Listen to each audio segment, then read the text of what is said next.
So welcome back to some more Grand Theft Auto Liberty City stories. In this part, we will be completing the RC races that you can do across Liberty City, and there's going to be 3 that you need to complete in order to get your percentage points for 100%.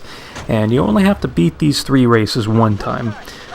Or one time each, I should specify. And I feel like there's a misconception that you need to complete these races multiple times, but it's actually not required.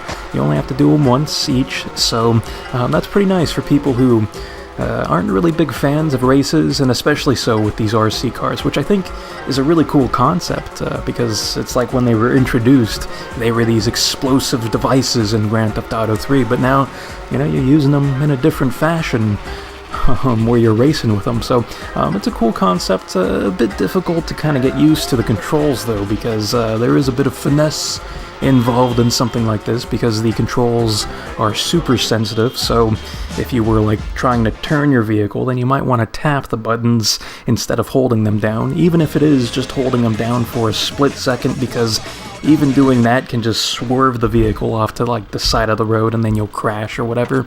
But overall, though, it's a pretty little fun process here, and I think it's really complemented by only having to do these one time, because I feel like maybe if we did have to do these races multiple times, then I would maybe have a different tone. But I suppose if you are still itching for doing races after this point, well, there's still the street races that we have to do, so there'll be more races around here. It's a giant melting pot of races going on, so fantastic stuff. But I just want to point out that there's going to be one race for each island in the game, so I think that the Portland race is the more difficult race between the 3, and the reason is because it's a smaller area in which you're racing, so there's going to be less straightaways to potentially catch up to the other drivers if you fall behind. And you also have to consider that there's only one lap for these races the first time that you do them, so if you fall behind, there's even less time to catch up to the other racers.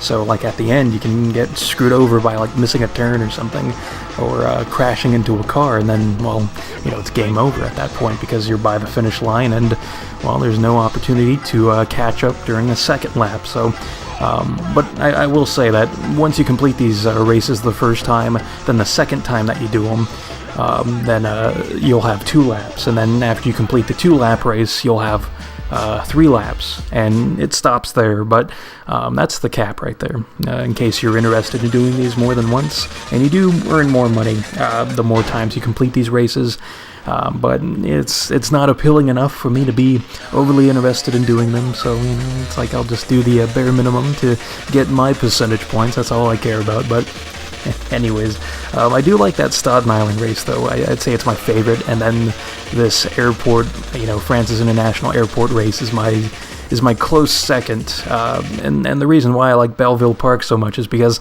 you have all the pedestrians everywhere, so it's kind of fun playing bowling with them, crashing into them as you're making the turns, and then, especially during straightaways when you have a good opportunity to just, kind of knock them out as you see them, so it just leads to a fun time. I mean, that'd be a pretty scary situation, having these deadly RC cars driving all over the place as you're, trying to have a nice walk in the park or something. Maybe it's your lunch break, or maybe you're just playing that Pokemon Go, huh?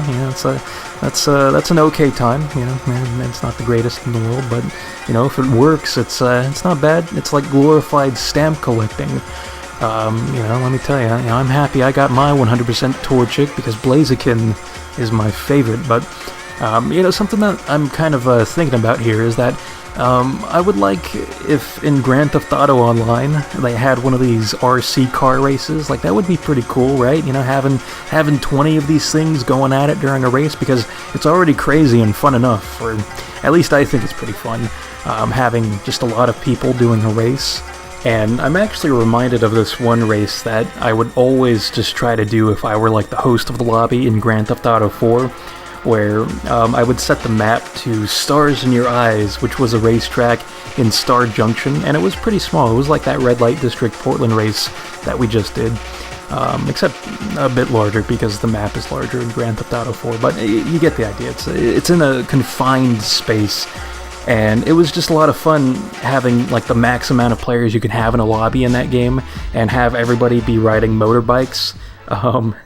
and also setting the traffic to high and also the pedestrian density to high. So it would just be just so fun doing that. Like, oh man, that's some good stuff right there. And then just kind of picturing doing something like that, but with the RC cars in an online setting would be pretty fun too, I think. But anyways, though, that completes this part. In the next part, we'll be moving on to the big boy races with the street races. So, until then, I will see you next time.